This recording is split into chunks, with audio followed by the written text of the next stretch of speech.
This is the Seahawkers podcast, episode 409. I'm Brandon Schultz of the Military Seahawkers, and joining me, my good buddy and Montana Seahawker Adam Emmert. Hey, man. Thanks for making the effort. Appreciate it. I know you're still feeling a little under the weather, but you don't have to let people know right up front about what my health situation is every single time. Not every single time. How many times did I talk about it? Last two shows. You felt like crap the last two shows. I want you to get Jordan flu game credit. That's what I'm after. Well, if we're talking about legendary playoff performances, we're not even into playoff. This is preseason football. How am I supposed to be in playoff, flu game Jordan form by this point of the season? You're getting beginning of the year for show of the year. I always feel like season expectation show is kind of the kickoff of our season. Right. So you're getting like start the season, got to start out with a dub, and you're here and you're doing it. So we're going to be talking season's expectations as we do every year. And this year is a fun year to do it. A little more upbeat than maybe we were going into last year. Probably more upbeat than last year, and I'll try and put up a 60-plus point performance as we go through this. Mm-hmm. But when it comes to season expectations for the Seahawks, you're not wrong. The expectations last year, I think, what did we start off by saying? It could be as few as 6 wins and as many as 11. Anywhere, and that could end up happening just because there was so much in terms of unknowns, and that was just the big one being Geno Smith versus Drew Lock. We didn't even know. I think this time last year, you were thinking Drew, I was thinking Geno, but neither of us really knew. So but you were right. Yeah. Well, I was right in some respect in that I thought that Geno would start the season and that ultimately they turn it over to Drew at some point later on. But Geno took the job and then never let it go. Exactly. So maybe is Geno the place we start with our season expectations here? Is our expectations for Geno? I think so, because he didn't get his due at this time last year. No, he did not get his flowers from us. That is for sure. And a million apologies to Geno. I think I've said it 1,000 times at this point. He doesn't need any apologies, Adam. He knew going into last year, or he had to know, just based off of his previous performance, that there couldn't be any certain type of high expectations laid upon him other than his own high expectations, because why would fans or anybody have any reason to expect any different? He bounced around to 3 different teams before coming to the Seahawks. He didn't even sign immediately after Russell Wilson left to the Broncos in the trade. So, you had a couple months and you were thinking, man, if the Seahawks really believed in this guy, they would say farewell to Russell Wilson and then get Geno on the phone right away and pay him a boatload of money to come back to the team and lead the team. But it was a few weeks down the road. And I think this is just helpful for people to know just that process of uncertainty going into last season. And what did he end up taking? Like a minimum type deal a few weeks after Russ had left. So it kind of felt, based on that contract, that the Seahawks were like, okay, well, you can come in and compete with Drew because he's our guy now that we traded for. Right. And that's totally how it felt. And then Geno did take the reins and he had himself a very solid first season as the Seahawks starter. And I think that's probably one of the things that we should be most excited about going into this second year here with Geno. Is I genuinely expect that he is not just going to earn that mid-level contract that he got, but I think he's going to exceed that value by quite a bit. And there's certainly one area of his game that he could improve so that when that next contract negotiation comes up, which would basically be at the end of next year, I would imagine, with the way that contract is structured, he could be looking at baller type money. And that area is in the red zone. And I love the way that Geno played overall throughout last year. I think it's highly repeatable just with the way that he plays on time and in rhythm and within the structure of the offense, still able to make some plays happen on the move as well. But that seemed to be the area that he struggled in the most. And it's one of the big things that separates the Dalton level quarterbacks from the Allens, Mahomes, Brady's, those sort of guys. It is interesting when you think about being able to exceed or meet his contract value, because when you look down the list of quarterbacks at just where Geno Smith fits in, it's below Ryan Tannehill and above Jimmy Garoppolo. And then after that, it's all rookies or guys on their rookie deal. Sure. The only veteran Geno Smith is getting paid more than on an average per year basis is Handsome Jimmy. It's Handsome Jimmy. And I have a sneaking suspicion that he's going to outperform Jimmy, especially if Jimmy's going to be backing up Tom Brady again in Vegas. We'll see. And I should caveat that with that starting quarterback money, because, you know, Jacoby Brissett is $8 million a year. But yeah, and then above him, I mean, Ryan Tannehill, Jared Goff, Kirk Cousins, Derek Carr. It's not hard to think that Geno Smith can outperform those guys. Yeah, it's absolutely in range. And I think with a second year in the offense and having the confidence of this is my team and not having to compete for that starter title right out of the gate, I think is going to be a big thing. And you see that the whole team is really rallied around him. And then in the mock game, Brandon, we saw Geno. Did it look like he had missed a beat? Did it look like he had regressed at all? No, he looked the exact same as last year in terms of his ability to throw accurately. And sure, we didn't have, you know, full speed, but you just watch the comfortability behind the line of Geno Smith, and then you watch Drew Lock, and it's so much more erratic. Oh, definitely. Geno is the more consistent player. And especially at this point, it's going to show up a bit more because now Geno gets even more reps. Right. And so it's going to be more difficult for Drew to close that gap. So I have high hopes for Geno this year. I feel like we're in good hands. I know a lot of people are wringing their hands over the contract that they gave him this last year. And I love that you brought that up just a minute ago. Do you think that we got a quality starter at a good value when you're comparing it to the likes of Ryan Tannehill and Jimmy G? I'm going to go out on a limb and say, yeah. Well, Jimmy G can't even finish a season healthy. So, and they're essentially the same age. Jimmy's 32, Geno's 33. And one seems so much older, right? Right. Yeah. And one just seems so much better. I mean, Jimmy's just had the luck of being on good 49ers teams year after year. I mean, what's he going to look like when he's on a team that doesn't work in that same rhythm as the 49ers offense? I think it'll be interesting. That's for sure. I don't think it's going to be nearly as efficient as it was in San Francisco or even when he was back in New England with Hottie McDaniels, right? Yeah. He reconnects with him. It goes to show you now all of the pieces that Geno has around him in terms of offensive line, running back, trio of wide receivers. How, as a quarterback, it just makes it that much more likely that you're going to succeed when you have all those pieces of the team around you. And you're not talking about a game manager necessarily, but that's essentially how this offense was built for him. Well, it's how every great offense is built for every great team. Sure. You think about it. Just think if you pluck Josh Allen out of Buffalo and tossed him in the Seahawks offense right now, would we be talking Super Bowl? Yeah. Probably. Uh-huh. Yeah. Now, I don't think that's outlandish to talk Super Bowl with Geno. I think that's how good the talent is around Geno, and he's got no excuses. That's for sure. It's about as good as you can get as an NFL player in terms of the supporting cast. And last year as an offense, they performed decently well. I mean, if you go back and you look at it, they were 11th in passing and 18th in rushing. Now, I would have guessed a little lower in rushing and maybe slightly higher in passing, but efficient just in terms of yards.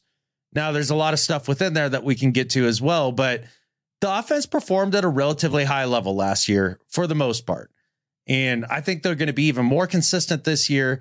And especially with the additions of new weapons like JSN, I mean, that's a huge get that could make a huge difference in some of their bugaboo areas. Like, what's your number one bugaboo area for the offense this last year, Brandon? Like, if you were to find a whipping boy stat, which one would you beat on? Oh, red zone offense. If If it was higher than, I don't know, if they were higher than the bottom 5, I would be shocked.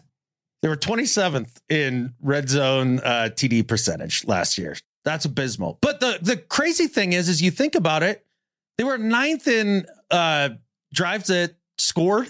So that counts field goals and touchdowns. Right. And they were 9th in points per game. So they were down there a ton. Right. Like they were moving the ball, but just couldn't cash it in. You're 100% right. 27th is I guess that is just slightly outside of the bottom 5. Yeah. Yeah. The stats don't lie in that case. I'm shocked. Yeah. But it also shows you what a big leap this team could take if they could go from 27th to 15th.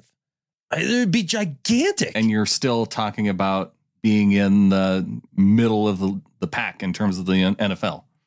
Right. We're not talking about them being elite in. I see a couple different venues or routes that they could go here to get to 15th in the league from 27th. And I mean, we talked about JSN just a second ago. How often have you seen that jitterbug slot receiver be just a dominant force when you get down in the red zone? I think of all the little shifty receivers that were there in New England, whether it was Edelman or Welker or Amendola or whoever. Take your pick, right? And all those option routes and all that. And with a guy in JSN who just kind of naturally is able to get open, that's very different than what we have with, say, DK, who basically just out physicals people in the end zone, which is awesome. I enjoy it. Or Tyler, who he's not really the jitterbug type, even though he's smaller. He's more loyal to sleep and out professional you as he's out there running routes and just do things that you don't expect. And JSN has a little different skill set there. Yeah, of the receivers that I would expect to be the Doug Baldwin type, the guy who can make you think he's going one way and then go the opposite direction just based on his footwork. That was the guy down in the red zone that he could get wide open. And we don't necessarily have a guy quite like Doug, but I think Jackson Smith-Njigba could be that guy. And there's other dudes. I'm calling it right now. This is a Colby Parkinson breakout year in the red zone. Oh, okay. Yeah, I'm feeling it with him. Yeah. He had kind of a breakout year last year and has really worked on his run blocking and is serviceable there for being such a tall guy. And when he was drafted out of Stanford, all the talk was he's a big, lanky target in the back of the end zone and somebody that's going to make a big difference there. I feel like he has the frame and the ability to be that guy this year. He almost has a similar frame and ability and catching radius as rookie Jake Bobo that we saw in the mock game. And so if I'm going to pick a breakout guy, maybe I go that way. Oh, look, I mean, put a ring on it, man. I know how much you're in love with the Bobo, so go for it. I that's a fine enough pick. He could be that guy. Based on what we saw in the mock game, you can sell me on that all day. I mean, he just has to make the team. That's always the problem with picking some of these depth guys on the offense. So I did see, though, we have one of the first releases of the depth chart, and I was happy to see Jake Bobo not buried on it like, I don't know, Colby Parkinson, Cody Thompson, Cade Johnson, guys all the way on the far right who are, he's actually there solidly on the second group of starters. Yeah. Second tier guys, right? Yeah. Your backups, one of your primary backups. And that's pretty neat. I'd like to see him stack those performances going through preseason here. And he could also be just the way that he seemed to operate in the mock game. He looked like a prototypical possession guy, a guy that is just reliable, is there, can shield defenders with his body and then come down with the catch. And that would help them with what I feel like was my biggest bugaboo of the year for the offense, which was third down percentage. They were 20th in third down percentage last year. Yeah, that's not great. No, that's bad. It's bad, straight up bad. Well, in another area where JSN could help you with, an area where having a healthy group of running backs could help you with, because if you're getting yards on first and second down a little more often and keeping those third down shorter, that sure helps. But finding healthy running backs, maybe we get there to start the season. I sure hope so. Oh, me too. Because when you said running backs and having the stable that we do, if they can be healthy. Yeah, I think that makes a huge difference when it comes to third down. Just like you're saying, staying ahead of the chains, on time with your drives and all that, on schedule. I think that could be a big deal. And then we also have to talk about the offensive line with obviously the rookie outside tackles, no longer rookies. They're in their second year. And you heard Pete talk about it in his presser just the other day about how much more comfortable they are. And I know that's coach speak. And I know you hear that in every year from every coach about every second year player, but I think it's a big deal for those two. And for as good as they were last year, for them to at least match that, if not get a little bit better, which I think is completely reasonable, that's a huge deal for this offense. And then you look at the Evan Brown and Phil Haynes components. Maybe Phil Haynes really, with Gabe Jackson now gone and not taking snaps from him and that sort of thing, maybe he does elevate. I don't have a lot of hope with that, but that position is not going to be worse than it was last year. And I'd like to hear what you think about where we're at center, because this is one of the positions that you've really harped on for the last couple of years, and rightfully so. Well, I don't know anything about Evan Brown and how he's going to perform in the Seahawks offense, so that's just a basic unknown for me. We saw what we saw in practice in the mock game, and there's only so much that you can tell from practice when it comes to offensive line. So that's just going to be kind of a wait and see area once we get into preseason. And you seem surprised. I'm not ready to commit my Evan Brown love like I am with Jake Bobo. I hear you. Look, there's some things we know about Evan Brown coming into this that we can say for certain. He's 320 pounds. We know that. That's a huge deal. We've been undersized at center for a while now, and it's really annoying. Having that extra bulk up front, I think, is going to be very helpful. Also, we know that when he played center for Detroit 2 years ago, he had a very productive season. So it's something that he likes to do. And then we listened to his interview and they asked him, do you consider yourself a guard who can play center, or more a center who can play guard, or like combination of both? He's like, oh, I'm a center, but I can also play guard if I need to. So that is what he does. And that's where he wants to be. And by all accounts, and listen to his interview too, smart dude. I'm very high on Brown. Well, he was one of the priority signings in free agency after they went and got Draymond Jones. So that part of it I'm happy with. But shoot, I mean, we had the Steelers center that they went after in free agency not too many years ago, and we saw how that worked out. He washed out. We never even saw a start from him at center. But maybe I'm just harboring some of those, emotional, just some of that emotional damage from that time. I think all of us Seahawks fans are. Ever since Max Unger was traded and Justin Britt was gone, we haven't had any of that stability there. And it's a big deal. It's a big deal. And I know it doesn't show up on the screen very often, and nobody's really watching center play when you're sitting down to watch a football game, but it's a huge deal. And you start talking about all those different pieces and how they come together and what my expectations are for this offense. I think they're going to be a top 8 offense in both yards and scoring. I like that. The guy who needs to have, and who I think will have a real breakout performance year to make that happen, is running back Kenneth Walker. I have not been as excited about a Seahawks running back going into year 2 since, I don't know, year 2 of Marshawn Lynch, or you got to go back to Sean Alexander year 2, Chris Warren. I feel like he is in that category of running back who can be just your workhorse back. I think the injury, they might be just letting him come back from this groin thing, if there is much of a groin thing there. I think they want him to be healthy for the first part of the season. He missed out on, well, not really missed out. I guess he was injured, and we had the healthy Rashad Penny for the first couple of games.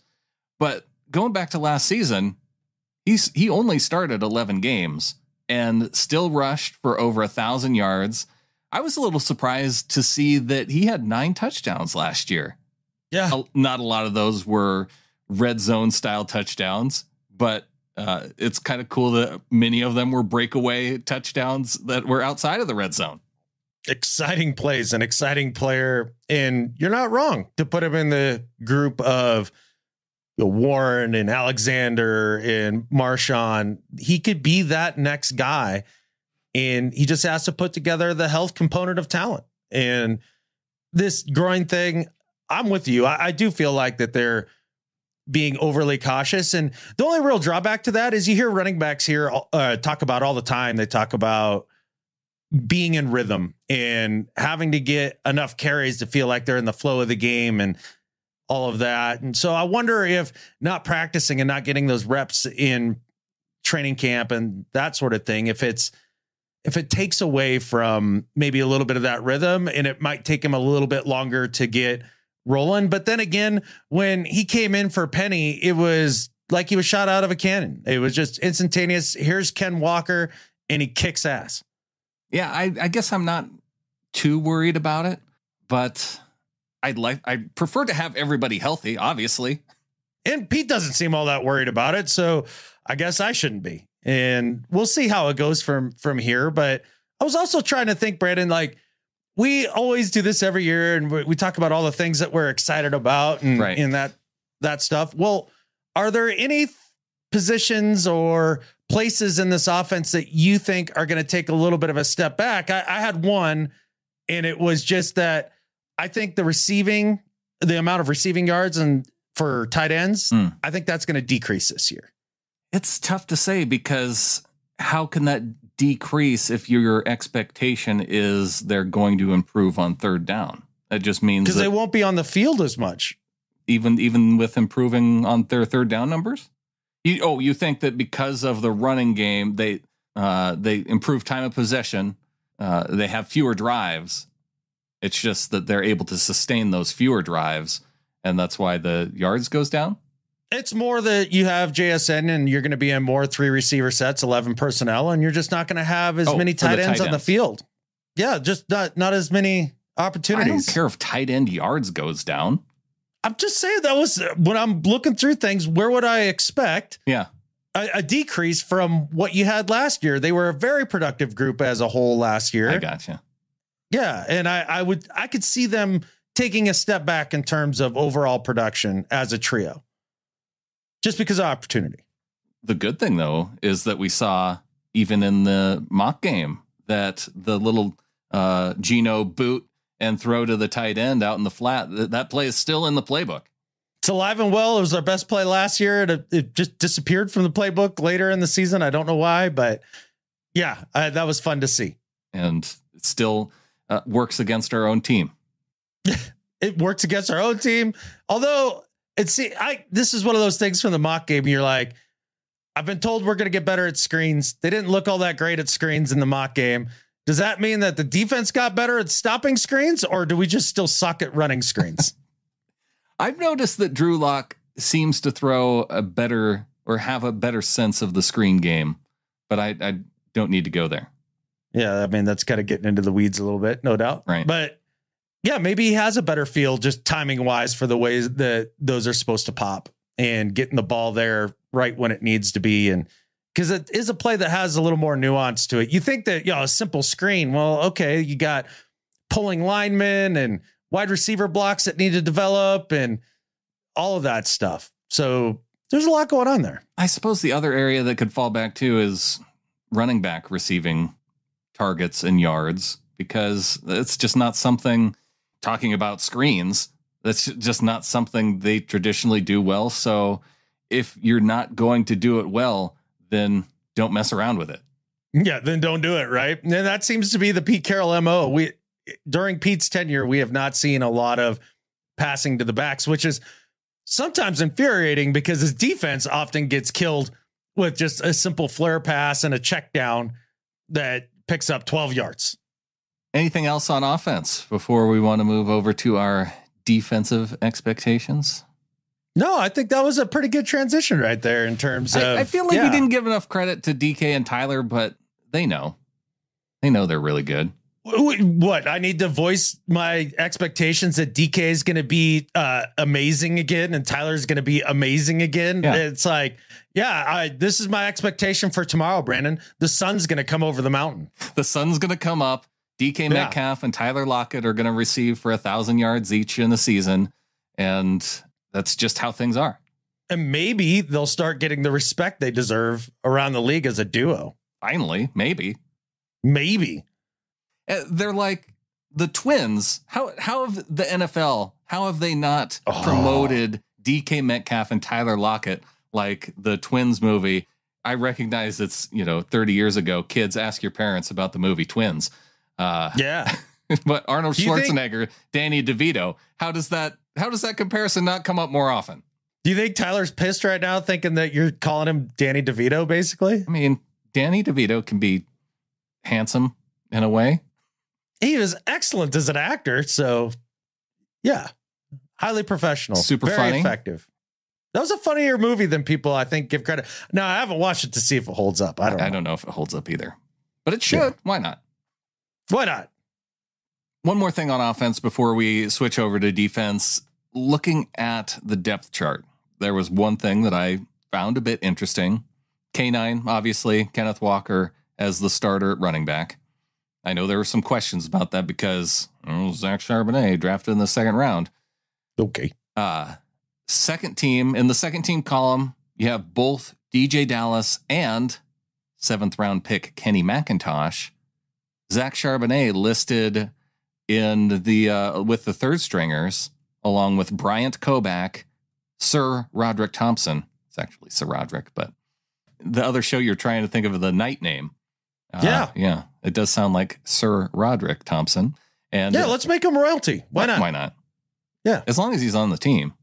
Wearing number 29, or old Earl Thomas number. That doesn't look weird at all. Not even a little bit. But just the fact that Charbonnet was third team, despite being the second round pick, and now on the depth chart behind DJ Dallas and Kenny McIntosh. Well, Kenny McIntosh and DJ Dallas were available throughout training camp and showed up and played well, and Charbonnet wasn't. So that's how that goes. I suppose it could be a little bit of a motivating tool, but yeah. And why would you give a second round pick a higher spot on the depth chart just because you got drafted higher? I don't know. If you operated like the bottom 10 NFL teams, then maybe you do that, but it's not the way that Pete works. It's always compete. We know that. So that's how it looks now anyways. I imagine that could change pretty dramatically by the time week 1 rolls around against the Rams. Tyler Mabry also ahead of Colby Parkinson on the depth chart.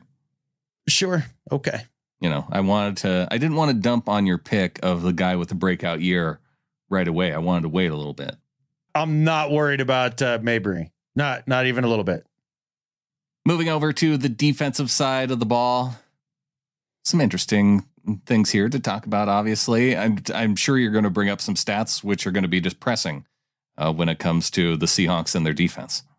It was a little darker looking up the defensive stats, but when you just start looking at the overall yards per game, it wasn't quite as abysmal as maybe we remember, but 14th against the pass. So middle pack, not terrible, all that, but then we get to the rushing and they were 30th against the run.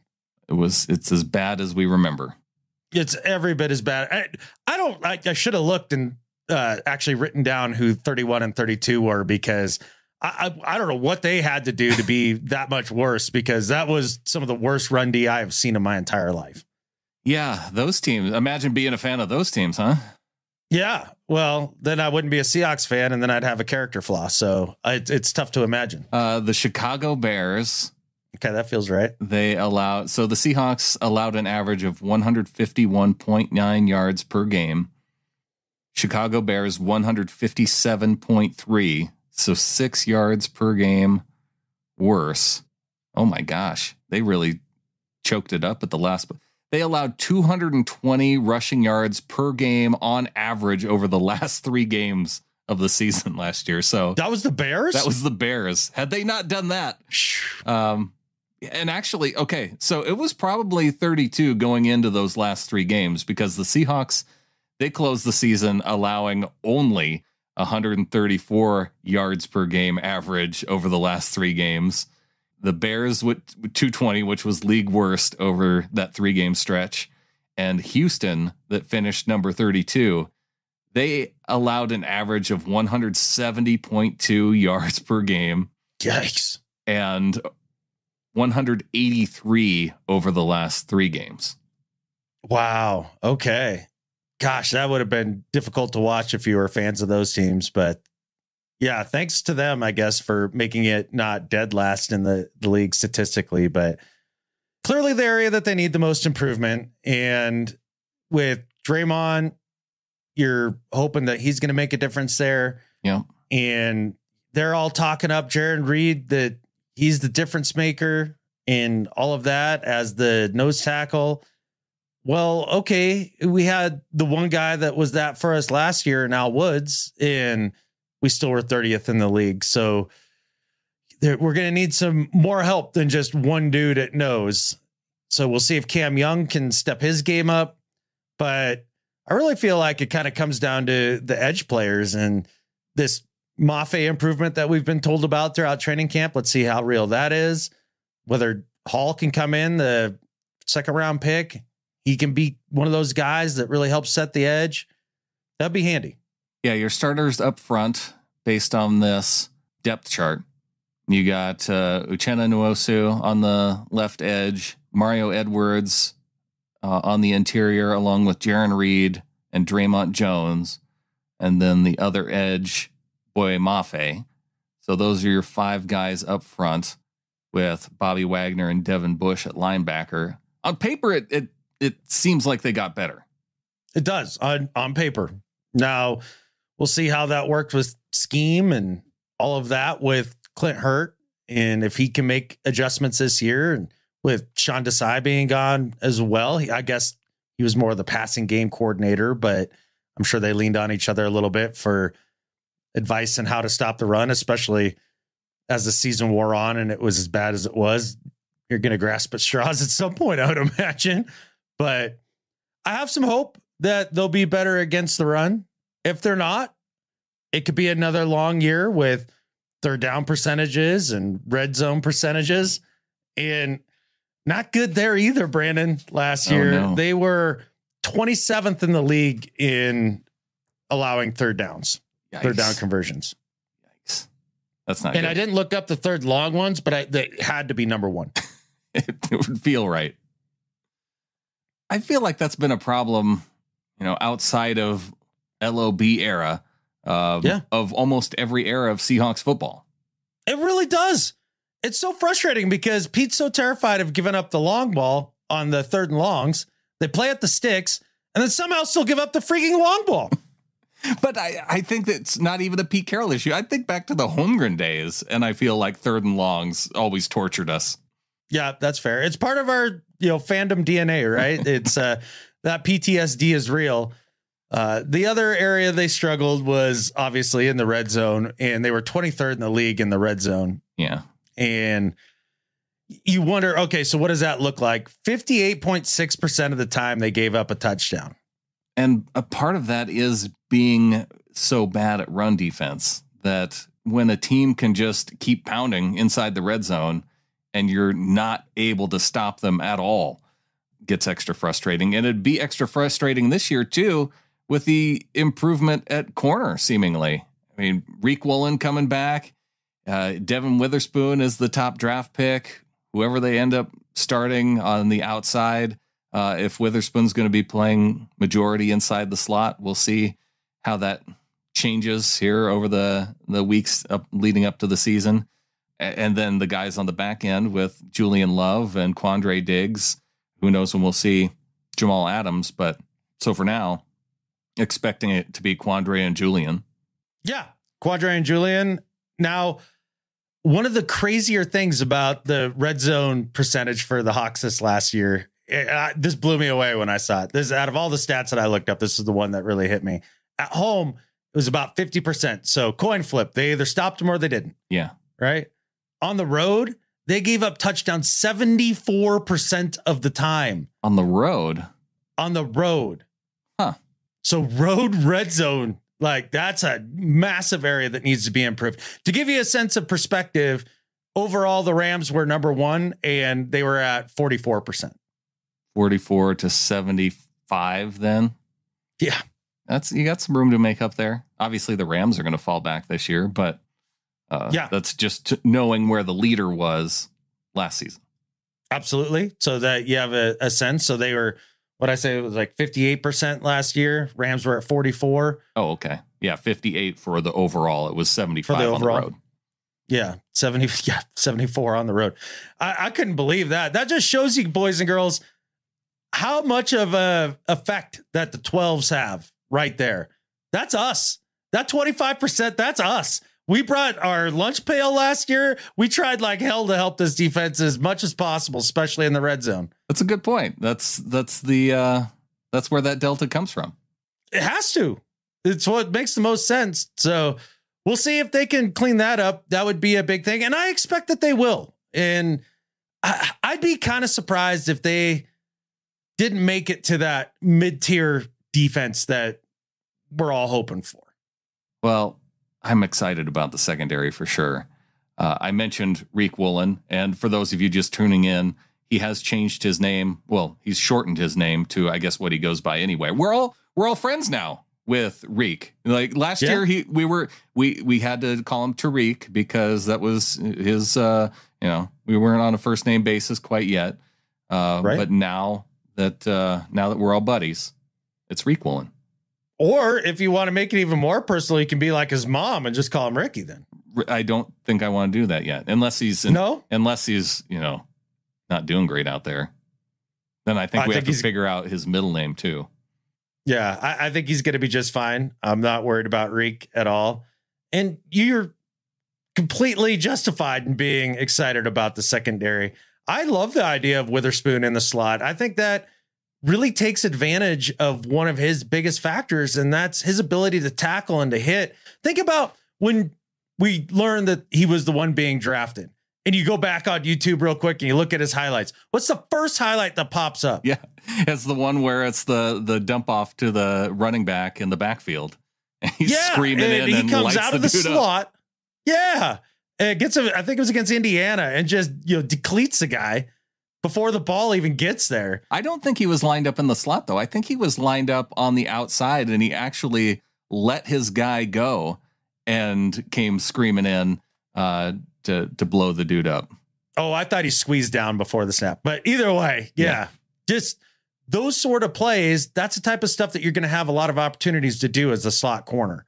And the guy that they also bring as extra pressure and things like that. So I'm jacked to see how that all fits together. And then especially when you hear Mike Jackson, speaking of Jack, being just outstanding all through training camp and not giving up that position easily.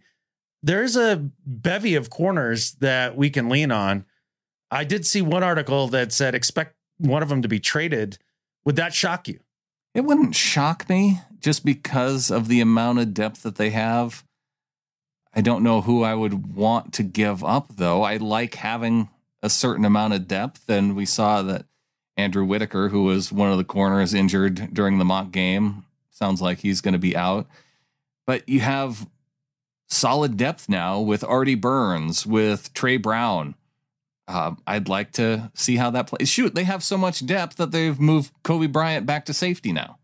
And that might be better for his deal. I'm excited to see how that works out for him as well. And we're going to get a big peek at that, I think, here in the preseason game against the Vikings. Football's here. I'm fired up for it. It's here. I'm so stoked. I can't wait to watch the game on Thursday and talk about it. It felt like it was never going to get here. And then all of a sudden it was just right here. So in terms of expectations for the defense, though, like what are we expecting? Are we expecting an improvement toward the middle? That's the hope. I think I expect, I don't know what you would say they were ranked overall, but let's just take one stat in particular. They were 31st in the league in time of possession for opponents. That's got to go to about middle of the pack. Third down percentage, that's got to go to about middle of the pack. red zone percentage, that's got to get to middle of the pack. I think they're going to get to like the 19th or 18th best defense in the league. That's my expectation. And I think that's actually enough with this offense to make some hay. I think this could be, in terms of a passing unit, it could be a top 10 defense. Yes. And that means that, yes, they're going to continue to be worse in the run game, but I don't see how this secondary group could be bad. Oh, or, and then you or pair even them, mediocre. Like they should be elite. They should be elite. And then you pair them with Draymond Jones in Nwosu, in Mafe, in Hall, and Taylor, and all that on the outside. They were actually 10th in the league in sacks last year. They had almost as many as the 49ers. Yeah. Or as many. They were in the top 10. And yeah, could they get back to that? It doesn't seem like it was even that high. So it didn't, but it was because Nwosu had nearly 10. Taylor had nearly 10. And then all the other guys tend to add up. And I think this is where Draymond shows his value for that contract that he got this offseason in free agency. This is why you brought him in, is for the money downs. They need that guy who can consistently, blow up those third down plays when you need them. If anybody could emerge in that role, whether it's Draymond, whether it's Mafe, Nwosu, one of the young guys, Darrell Taylor, Derek Hall. I did notice too, Adam, that Derek Hall, who do you think he is behind on the depth chart? Which player? He is behind Mafe. Wrong. He is behind Nwosu, just like I told you he would be. Okay. All right. Fine. You were right. I was wrong. You're good looking. I'm unattractive. You're smart. I'm dumb. I get it. Okay. No, you're right. I just had to let you know. And yeah. I also have to let the Seahawks know that we're still noticing your lack of linebacker depth, because after Bobby Wagner and Devin Bush, it's John Radigan and Ben Burkervin, both coming off of huge injuries. Until Jordan Brooks comes back. Right. And he's looking good. We saw him out there on the field in training camp running around. He'll be back week 2. There we go. Then we don't even have to worry about Devin Bush, right? There you go. And you heard Pete even say early on in training camp that his goal was to be back week 1. And he also said that about Jamal too, but it does feel like that's going to be much further down the line. Jamal's going to have to show me. We hardly talked about Jamal because it's hard to even count on him at this point, just because his body has betrayed him so much. But if he could get back, even if he comes back mid-season, that'd be a nice mid-season addition. Oh man, that'd be a huge boost. It'd be very cool. Special teams before we get on out of here. Yeah, I expect Jason Myers to buck the trend of bad odd years. You expect or you hope? I thought maybe I'd speak it into existence by saying expect, but it's more of a hope. It is. I expect Michael Dixon to have another Pro Bowl caliber year as a punter. I expect 3 muffed punts from just the weird ass spin that Dixon can put on the ball this year. I'd be okay with that. And I would expect that DJ Dallas loses his starting gig as punt returner and kick returner. Looks to have already happened. I expect 2 touchdowns in the return game from JSN. Ooh, I like that. With the new kickoff return rules, we haven't seen a good kickoff. You already heard Pete talk about that. They ain't doing that. Yeah, I know. He's not messing around with that. No, good. And I don't think most of the coaches are either. No, screw that. They want the opportunity to have a big play. Exactly. Why would you give that up? I don't know. Fair catch it in the field. Come on now. What is this, Pee Wee football? This is the NFL. What do you say we get to the second half of the show? Yeah, it seems like we should do that. It's going off the rails.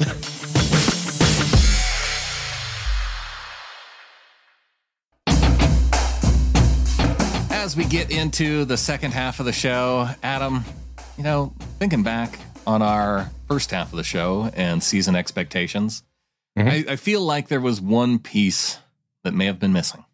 Is that, I don't know, how they finish overall? it feels like it's a part of an expectation, right?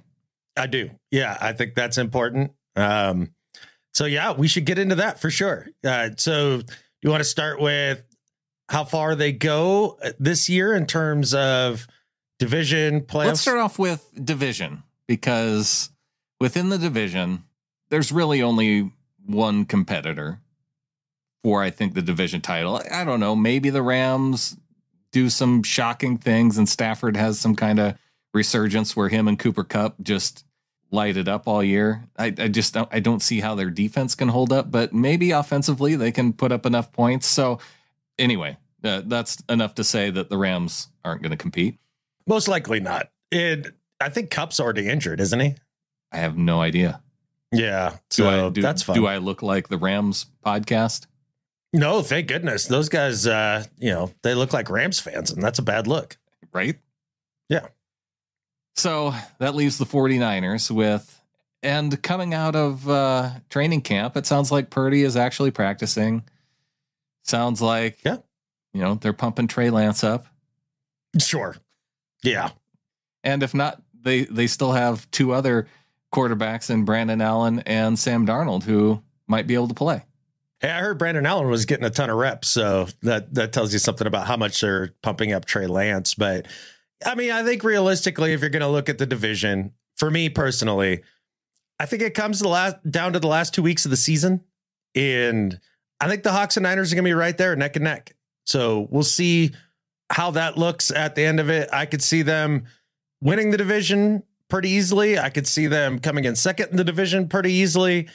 But if they do become a wild card by just being second in the division, it's not going to be that they miss owning the division by much. I just don't see how, when you take into account the Faro Analytics model of the Niners getting 6.5 wins, I don't see them competing either. So I feel like, just chalk it up. The division's going to the Seahawks. I think it's a high likelihood. It really could very well happen. And in fact, I think they get into the playoffs almost for sure. I mean, that's like a 90% certainty, right? Yeah, barring injury or anything super weird. Right, exactly. And that's all we can do when we're making these predictions is, barring the injury, all that stuff. Like we're always, that's the caveat every time. Yeah, I just have to make sure and say it. Right. Yep. Otherwise, people come back and they're like, well, this is what you said, and then this happened, and you guys are idiots. And they're like, well, okay. Yeah, well, we didn't expect, don't speak it into existence. Any of those bad things. We didn't expect any of those bad things. I was trying to think of something bad, and then I was trying to think of something funny, and then I just lost it. Yeah, I'm glad you left it right where it was. That's good. So that's how I think in the division. I think that they definitely make the playoffs. And from there, I think realistically, they're a second round playoff loss. That'd be my prediction. If I'm trying to be accurate and fair and try to take my homerism out of it. The problem I have with that, it would depend on who they end up playing in the second round of the playoffs, because when I think about the other teams that are in the NFC this year, okay, the Eagles would be a favorite. Mm-hmm. I wouldn't want to face the Niners in the playoffs with the defense, especially if we're playing them a third time. I don't like that. I just don't like playing teams for a third time. Unless we win all three, then it's really fun. Then it's awesome, right? Yeah. No, but you also have to remember too, they were within 7 going into the fourth quarter against the Niners last year. It's not like they got blowed out like Cards Rams a couple years ago, where Kyler looked like, he doesn't even belong in the league. It would just make me nervous. I don't want to lose to a division rival in the playoffs again. I don't like it. I'd rather not. But then again, if the opportunity presents itself, like, let's go. Like, I can't wait to beat them. That sounds great. Okay. So the other teams in the division though, and I guess part of it is just based off of how it's gone last year, not seeing a ton of improvement of some of the other teams. I'm just trying to think of what other teams are out there that would concern me when it comes to the playoffs. Are the Lions going to take a step this year? Are the, is Jordan Love going to be good with the Packers and have a resurgence there? the list of the likely contenders in the NFC, right? You mentioned Eagles. Let's say Cowboys. No, don't say Cowboys. They're going to be good. I mean, they could. The defense could be decent. And okay, well, I don't believe in McCarthy. Could be good too, and so could the Giants. Okay, well, when the Commanders have a quarterback, give me a call. Okay, what do the Cowboys have? They have Dak freaking Prescott. Yeah, who's like able to get to the playoffs barely. I'm not saying these guys are knockout contenders. That are going to beat the Seahawks in the playoffs.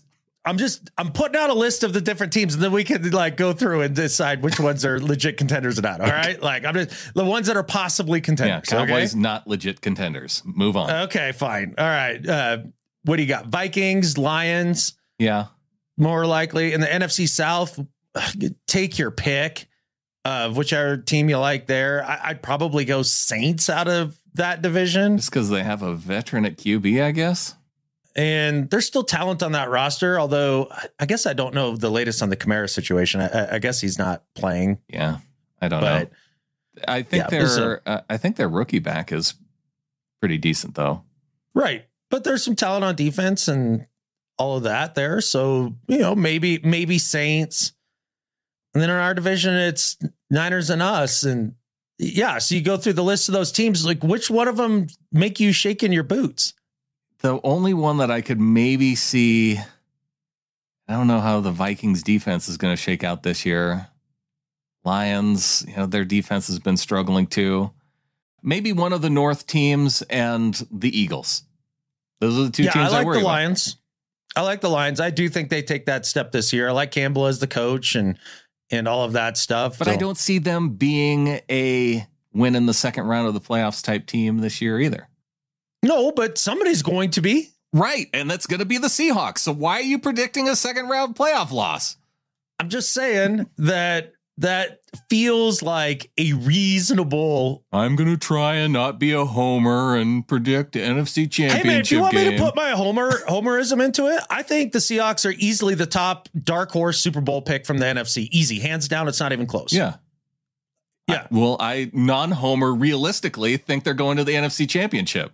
That's fair. I'm not even mad at you. I'm not going to push back on you and make fun of you like you did me. Jeez. Yeah. Congratulations. You picked them to win one more game than me. Thank you. You're a way better 12. And definitely not a homer. Definitely not a homer. But that's not an unrealistic expectation. Yeah. Well, I'm glad we went through the exercise because when I look at the teams, I have a hard time not picking them to go deep in the playoffs. I get that. Let's say the Vikings, we look at them.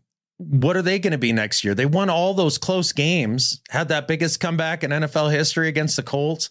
I don't feel like it's likely that they're going to be able to duplicate that. Usually that stuff regresses back towards the mean. Right. The Giants were overachievers last year. I think they're vastly overrated. Daniel Jones is still terrible. The Eagles, they did lose some dudes throughout the offseason. They also replenished some things and obviously drafting Jalen Carter and that I respect them. I look at the South and I mean, Desmond Ridder and the Falcons and their rebuild. I mean, maybe if Bijan is him, which he very well could be, they could, put together a nice season. I don't believe in Baker and Tampa. That defense has always kind of struggled. Of the defenses, I think I like Carolina the most. Oh, I like Carolina's D. Mm-hmm. Yeah.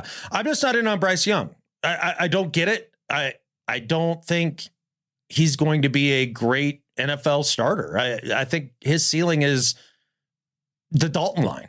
I really do. Just not a lot of competition in the NFC. In the NFC. It's a great time to be in the NFC and to be Pete Carroll and to go ahead and have this quote rebuild come together as quickly as it has. The Seahawks definitely have the talent to make a push in the playoffs. And I would imagine that most of the teams in the NFC, they fear the Seahawks a little bit. That's a team that they're like, would rather not face them, especially if you have to come to Lumen. They'd rather not, but I feel like they're kind of in that perfect spot of, that other teams don't gun for, like the Eagles would be like, okay, we have the Eagles come up on the schedule. We have to show that we can hang with them because they were, the Super Bowl representative last year. Right. I do think that they're not going to be able to sneak up on quite as many teams as they did last year. I mean, the prediction for the Hawks last year was abysmal by most of the talking heads. I mean, unless you listen to us and we nailed it. So that's something to think about there. Well, hopefully we nail it again this year. We nail it almost every year. We're pretty good at this, to be honest. Well, yeah, Pete Carroll makes it pretty easy when he doesn't lose more than 7 games ever. I give Pete credit on every single podcast, almost every single year. And every now and then I'm going to take a little of that credit for us. We probably should. Oh, that brings up an email that came in here just the other day. An email. All right. An email. It says, well, because, we're so good at predicting things. This one comes in, says, hello, compadre. I'm sure you're doing good. I believe you are a psychic, a fortune teller, or a spiritualist. I am an internet marketing being who specializes in marketing for people in your profession. From making websites for psychics, astrologers, fortune tellers, tarot card readers, and alike, to marketing their businesses on Google, Facebook, and other internet media is my trade. If you plan to grow your business this year, we can talk and discuss a plan. I will give you some of my ideas, and you can give me yours. And if everything goes well, we can do business together. Just reply back to me on this email to start the conversation. Well, a couple things there. Number one, this AI bot clearly does not listen to the podcast because I am neither an oracle or you or a psychic or anything like that. We're sayers of sooth. They don't listen to the bot. Didn't even put it in there. Right. So I can't take that seriously. And then secondly, I don't do business with robots. But it says it has a name of Priyalatha, business proposer. Oh, for sure. Yeah. So very personal. Don't reply to that. I thought maybe we'd be getting in on this. Oh, we can reply to it if you want to have some fun with our new robot overlord. Yeah, you bet. I just like any email that starts out, hello, compadre. Compadre. Yeah. Yeah. What is that? What is compadre anyway? I believe it's Spanish for like buddy. It's not or friend. I don't know. I'm not a linguist. Oh, hopefully they were. Oh, a way of addressing or referring to a friend or companion. Okay, there we go. Compadre. It's not a communist priest. Compadre. In Spanish, it says people who are the godparents of another couple's child. Oh, are you a godparent? I don't think so. No, I'm not. Nobody. They're surprised I was able to raise one. Do you want to be one? I don't have a burning desire for it. No, but if I was asked, I'd be honored for sure. Yeah. Maybe that's what's next in this email. Maybe they're proposing. Maybe it is being godparents. Yeah. Be the godparent of the next version of AI that comes along. If we're that good at predicting the Seahawks record, it's year after year. We got to get some benefit from it eventually. You would think so. Yeah. I think that benefit is that we're constantly getting new members of the flock. Maybe not this week. I don't know. But all of you guys, you support us in amazing ways, and it's very much appreciated. See, that's what we get out of our predictions. Yes, and thank you to our executive producers, DCH and Rebecca Christensen. And you know what? A special executive producer for this show, Garen Taylor, getting some credit for this show because Garen hooked us up at Guaranteed Barbecue. Hooked us up? Man, that was amazing barbecue. If you're ever traveling through the area there in northern Idaho, along I-90, right there in Kellogg, please take a couple minutes, stop off, stuff your face with some high level barbecue. And the reason I can give you that opinion is that I travel all over the country for work or getting out of it, right? And I've had barbecue everywhere, and especially down south. As much as I rag on the South in 1,000 ways, they do make good barbecue. And this is right there with that. It's top notch, and you don't have to go where all the bad snakes are. Just have to go to Idaho. Yeah. And I mean, there's nothing wrong with the Gem State. And it's right on your way between Washington and Montana. Like, you have to go through there. Yeah, you surely do. And so make it on your lunch break if you're going through, and you stop off in Kellogg. You mention the Little Flockers discount, and Garen knocks off 12% off your order. And if you can manage to eat the whole plate with a frown, you get an extra 10% off. It's impossible. You won't be able to do it. Impossible. Yeah. Welcome to the flock to Chris Barnhart, who is in at $36, $3 a month for the year. Thanks to Chris. Big thanks to Chris there. So Chris Barnhart, that's interesting. big grinder for grinding the band mill wheels. That's it's called a Barnhart grinder. That's the name on it. Yeah. So maybe he's related to the man that created the, piece of equipment that has generated so much cash and misery for me. Cash and misery. And now he's chipping you off to help recover from all that. Hey, it's very much appreciated. And we've got a couple of reviews that came in. Hell yeah, these are always fun. Well, yeah, after last week, we said we had the discussion around being underrated. And yes. And so one review came in from Weaselman42, says, underrated. Love the great Seahawks content. 5 stars. Perfect. Coming from the Weasel. Weasel. And then we got one from Red Wagon, says, criminally underrated. Don't tempt me. 5 stars. I love it. Now, are we like misdemeanor criminally underrated or felony criminally underrated? Maybe I would accept being like 3rd degree underrated. Okay. 3rd degree misdemeanor underrated. That feels right. Yeah. I don't know why. Somebody bumps into the microphone, underrated.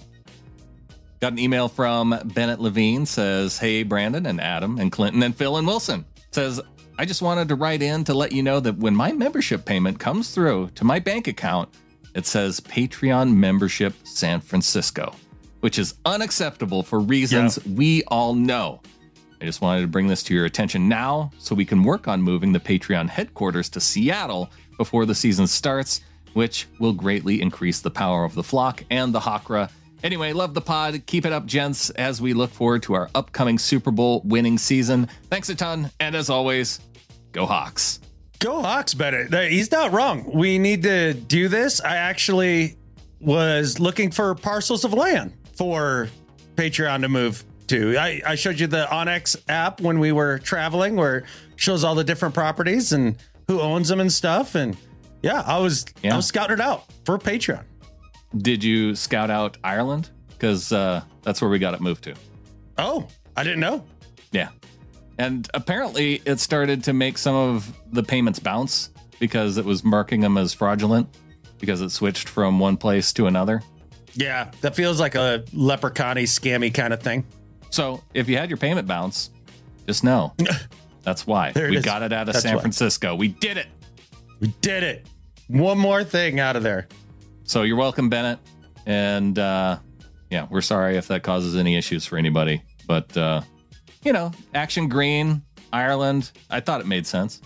It makes sense. We've got listeners in Ireland. You bet. Okay. Well, glad we got that worked out. Problem solved, Bennett. Nailed it. Nick in North Bend emails and says, which platform gives the podcast the higher rate of monetization? Hypothetically, if I were a freeloader, how can I make my listens benefit you as much as possible? Seriously love the content, and when things line up better, I will get in the flock. Heck yeah. Well, he's got 2 years, right? So he might still be right in the freeloader grace period. So no reason to be hypothetical there if you're within there. Don't worry about it. But appreciate the sentiment. What Brandon would know the answer to this question better than me. I don't really know for sure, but I'm guessing maybe YouTube? Probably. I don't know. Probably YouTube would have been my gut. But now that we got the advertising part fixed on the audio side, then, maybe that ends up being the right way to go. So listen however you like to listen and enjoy the show. Yeah. The biggest thing is just, share with your friends and family, things like that. Other Seahawks fans. See, recommend that's it. the best way to do it, is to share the show with other people. Absolutely. And then have them share the show with other people. And the amount of Hakra points that go in the good column for you is huge when you do that. Yes, it is all about the Hakra. Don't worry about the money. Worry about the Hakra. Yeah. I think all of our Hakras are flying high right now. Yeah, well, it's our podiversary. Happy podiversary, buddy. Yeah, happy podiversary. You bet. We're still doing it. 10 years. Yeah. This is officially 10 full yearly cycles now. Yeah. Yeah. And there was a question about that last year.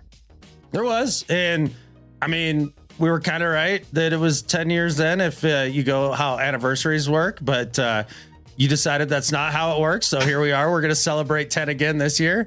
So I just want you to know that your gift last year for 10 years podiversary, that does not count for 10 years podiversary this year. What's the yearly gift at 10 years? No earthly clue. I didn't make it that far when I was married. I think you should know. Well, I think paper is the first one. Right. And then 10, I don't know. You know what would be good though is shoes. 10 is shoes. Very funny. It's a very dad pun. Yeah. That's what I'm here for. Should be wood. You got your CNC machine. That's true. That's true. And speaking of, I've got some exciting stuff coming up here in the next couple weeks. I ordered a bunch of doodads today to start producing some things that I think you guys are going to dig. So we'll see. Maybe you'll all look at what we're doing, me and Britt, and you'll be like, this is lame.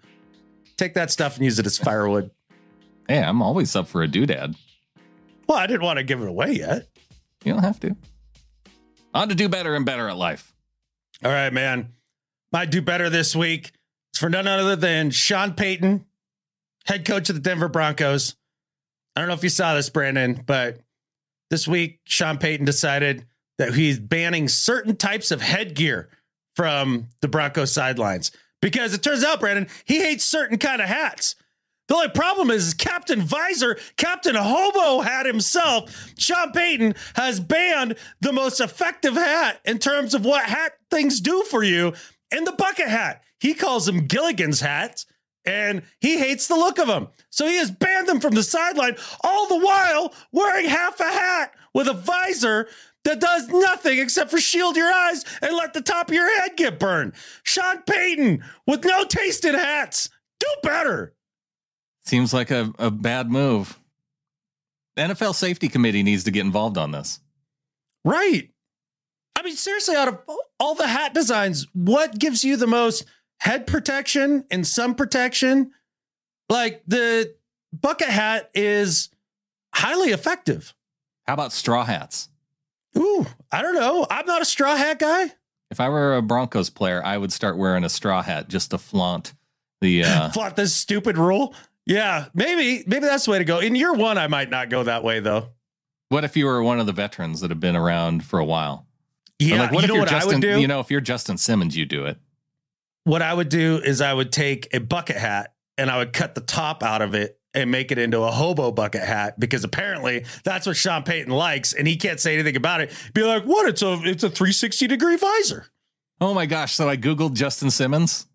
Yeah, and guess what? The first picture that comes up, what kind of hat he's wearing? He's wearing a bucket hat. He's wearing a bucket hat. Yeah, because he knows. Man, does Sean Payton hate Justin Simmons? I think that's the underlying context here. Wow. Somebody aggregate that. You don't want to upset one of your best players on defense. You wouldn't think. I don't think Sean Payton gives two catfish about who he upsets and who he doesn't. I don't know if you saw the Hackett comments, but. Well, I think we talked about it last week.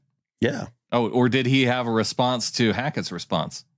Or really, Hackett's apparently non-response? He apologized, but whatever, man. Probably should have apologized. Hackett's feelings probably got hurt about that. Oh, his little feelers got hurt in the league. Mm-hmm. Oh, poor Bizarro Hackett with his Bond villain goatee. Hey, Hackett, maybe coach better next time you get a chance at being a head coach. Yeah, man. Well, that was what I was saying, you know, like if you're Hackett, just be like, he can say whatever he wants. And obviously we suck catfish. So, might do better this week. Adam, our Seahawks need to do better. And oh no, unfortunately, this is why. So bookies.com compiled the list of NFL pregame rankings. And actually the Seahawks did pretty good. They were tied for fourth on the list along with the Cowboys and Chiefs. So only 3 teams ranking higher than the Seahawks for pregame rankings. And you're probably wondering, okay, well, what goes into pregame rankings? Tailgating goes in, obviously. It's something you do tailgating wise. Location. So just who ranks low in terms of location? Anywhere in the South? Yeah, the 49ers got a 4. For location, which is mainly because they don't play in San Francisco. Play in San Francisco. Fan/family fun is part of it. atmosphere is another part. So they had 4 pieces that go into the pregame rankings. And the Seahawks overall scored 97 points, which was 13 behind first place. So pretty close. Who's number 1? Really want to know? Yeah. Okay. It's the Packers. The Packers. Hard to beat. Packers got number 1 with 110 points. The Steelers got number 2 with 108 points. And the Vikings had 103 points. Interesting. Okay. That is a pretty stadium. It is. And I guess maybe because it's downtown where the location factors in. I've always wanted to go to a game in Minnesota. It does look entertaining. Yeah. Well, let's do it. We'll do it sometime. Okay. The problem is the Seahawks, for tailgating, were the lowest of all the teams in the top 5. They get 8 points for tailgating, and they were almost 10 points behind the Vikings. So, well, they're 8 points behind the Vikings, and they only had 16. So, of the other top 5 teams, the Vikings were the lowest at tailgating with 16. This is what bugs me about this. The Seahawks, they got rid of all of their prime tailgating space in the parking lot. They built those 2 buildings. Now we get an 8. And if they would have just kept those spots, they would have had the nice spot around the stadium for the tailgating. And we could have easily gotten, 10, even at 12 more points. We're at number 2 behind the Packers. And shoot, if you add on 14 points, we could be number 1. The Seahawks, by building buildings in our great parking lot spot, they ruined it on the bookies.com pregame rankings. And for that, do better. See, all we have are these stupid buildings. Like, we could have been number 1, like you were saying. And honestly, that was a gripe that both of us had right when they made that decision and just kind of contained everything down to Hawk Alley and everything. Yeah. It's like, come on, man. Like, are you the fun police now? Right. And Hawk Alley is like 4 blocks away now.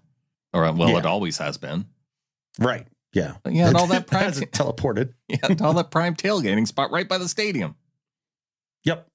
All right. On to Better at Life. All right. I have a feeling that we probably have Better at Lifes. So, I mean, there's the patron saint of this segment, right? Better at life than Skip Bayless, uttered by a hero in Richard Sherman. That's got to be yours too, right? It in fact is. Richard Sherman on our season expectations annual spectacular earns our Better at Life than Skip Bayless nomination this week because, Adam, it's an incredible time we live in.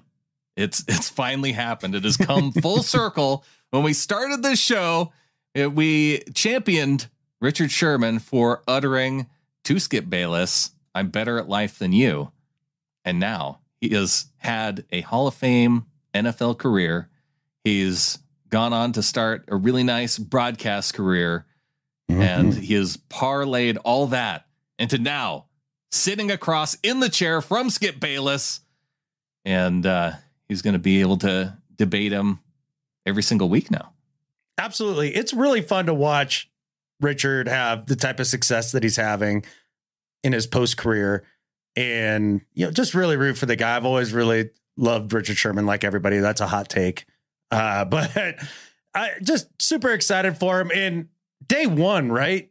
When he's on the show with Skip, he's got to go with Better at Life than you at some point in the show. Obviously. He has to. Yeah. Because at what point in Skip's lifetime did he get his seat on First Take? Richard Sherman's got to have gotten there faster than him. So he's probably clearly better at life than him. Yeah. Yeah. Not only did he crush it on the football field and win a chip, he then came and, proved he was good enough to also do Skip's job. Skip, what are you good at? One thing. Bad takes. Bad takes. And now Richard Sherman, good at football and bad takes. You betcha. Hey, keep getting them checks. No, Sherman he'll crush him. I would think so. I mean, I wouldn't know because I won't watch because Skip Bayless is on it, but yeah, I haven't watched. I barely watched anything Skip and Shannon. Yeah. Who was on before Shannon? That's when they were back at ESPN and he was with Stephen A, I think. Yeah, Stephen A. That sounds right. Yeah. But for Richard Sherman to do all that, I just hope that he can get Skip fired eventually. And then he, for once and for all, can say he's better at life than Skip Bayless. Over under seasons it will take for Richard to get Skip to either quit or get fired. 1.5. I'd take the under.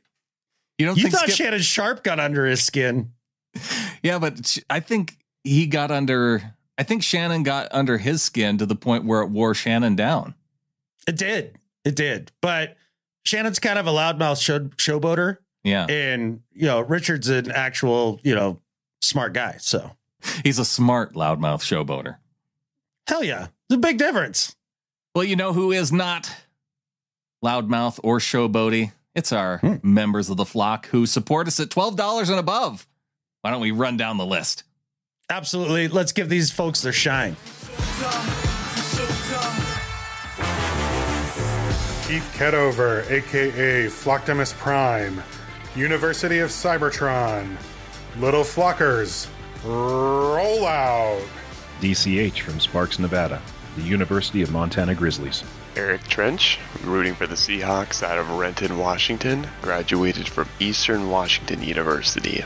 Jameson Holman from Murray, Utah, representing Mississippi State University. Hail State and go Hawks. Gary Blum from Chappaqua, New York, and the University of Pennsylvania, your 2016 Pick'em League champion. Ron Pepper, UNLV Runnin' Rebels, San Francisco, California. This is Hawk Van Dyke from the beautiful city of London and the capital of the UK. Ella Esparza, Woodway, Texas, Yale University, and Sam Houston State, Eat 'em Up Cats. Lisa in Seattle. Samuel Gelber, NoHo, California. David Van Cleve, Camas, Washington, home of the Papermakers. Leo Jose, Luleå, Sweden, from Luleå Eskimos and Rennes on front. Paul from San Diego. Aaron Fisher, a.k.a. Lock It and Put It in Your Pocket, Las Vegas, Nevada. Chris Boucher, a.k.a. the biggest little flocker, South Central Louisiana State University. Go Mud Dogs. Hey Seahawkers, my name is Garen Taylor. I live in one of the most beautiful places in the world, North Idaho. Hashtag on the roads. Go Hawks. And continuing on down the list, you heard from executive producer DCH. Also, thank you to executive producer Becca Christensen.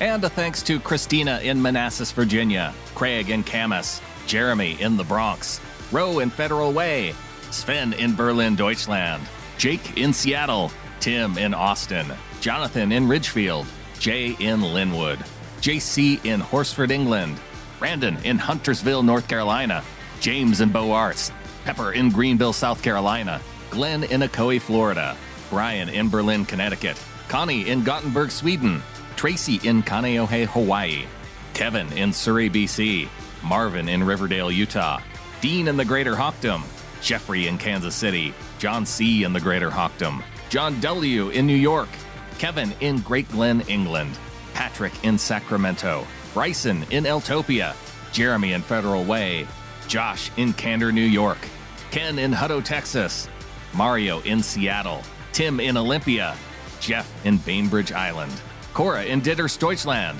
Anders in Vila, Denmark, Warren in Dundee, Oregon, Chris in Austin, Amy in Squim, Dan in the Greater Hawkdom, Richard in Killeen, Texas, Flopster in Round Rock, Texas, Joseph in Vancouver, Corey in Ridgefield, Kyle in the Greater Hawkdom, Ryan in Salt Lake City, Joshua in the Greater Hawkdom, Norma in the Greater Hawkdom, Rafe in Beaverton, Oregon, Jamie in Oswestry, England, Brian in Omak, Jason in Panama City, Florida, Bridget in Redmond, DJ in Menifee, California, Marlon in the Greater Hawkdom, Ryan in Crestview, Florida, Daniel in Post Falls, Idaho, Eugene in Henderson, Nevada, Terrence in Dallas, Spooty Poo in Olympia, Dr. G in League City, Texas, BB in Oakland, Kayla in Vancouver, Tanner in Kalispell, Montana, Jerv in Bristow, Virginia, Ryan in Fairbanks,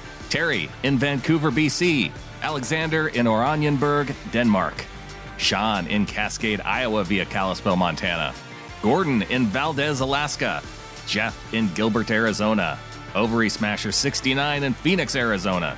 Daniel C. in the Greater Hockham. Jason in Portland. Daniel in Swindon, England. Oliver in Fort St. John, BC. Eric in Kalispell, Montana. Leland in South Jordan, Utah. B-Walls 22 in New York. Jay in Fairbanks. Russell in Harpenden, England. Sam in Alamonte Springs, Florida. Chris in Manchester, England. Logan in Evansville, Indiana. Nathan in Fife. Charles in Spokane. Adrian in Squim. Jonathan in Newmarket, England. John in East Kilbride, England. David in Coeur d'Alene, Idaho. Ranger Luke in Olathe, Kansas. Corey in Robertson, Australia. Mike in Kelowna, BC. Edward in the Greater Hockham. Freddie in Longview. Ken in Stanwood. Stu in Navarre, Florida. Kelsey in Olympia. Marty in Melbourne, Australia. Gareth in Chester, England. Chris in Fort Wayne, Indiana. And Randy in Silverton, Oregon. A big thanks once again to all of our members of the flock who always help support the show at 12 and above. Man, here we go for another season, and you guys are helping to make it happen. Absolutely. Can't thank you guys enough for all the support. And this season is maybe one of the more exciting ones we've had in a while, just with all the things that we're going to try to do for you folks this year. And I'm really excited because now I'm off the road way more and slowly weaning myself out of the sawmill. And you guys are making that possible. So it's a lot easier to sit down and do more content and try to be better ourselves. And we got this season to look forward to with this team that has so much promise. I'm just fired up, man. I can't wait. I can't wait for preseason Thursday against the Vikings because it's been too long since I've seen them really put on the pads and actually go after it. It's finally starting. First game of the preseason. Only 2 more to go through here. And then the stupid Los Angeles Rams in our house to start off the season. Exactly. And I can't wait to make pretty boy Sean McVay reconsider his decision to come back and coach the Rams. He's going to have a lot of doubt after that game. Yeah. And he's going to be like, maybe I should go right now. Week 2. Yeah. Turn it over to the assistant coach, and I'm out of here. Peace. And with that, there's only one thing left to say. Go Hawks. Go Hawks.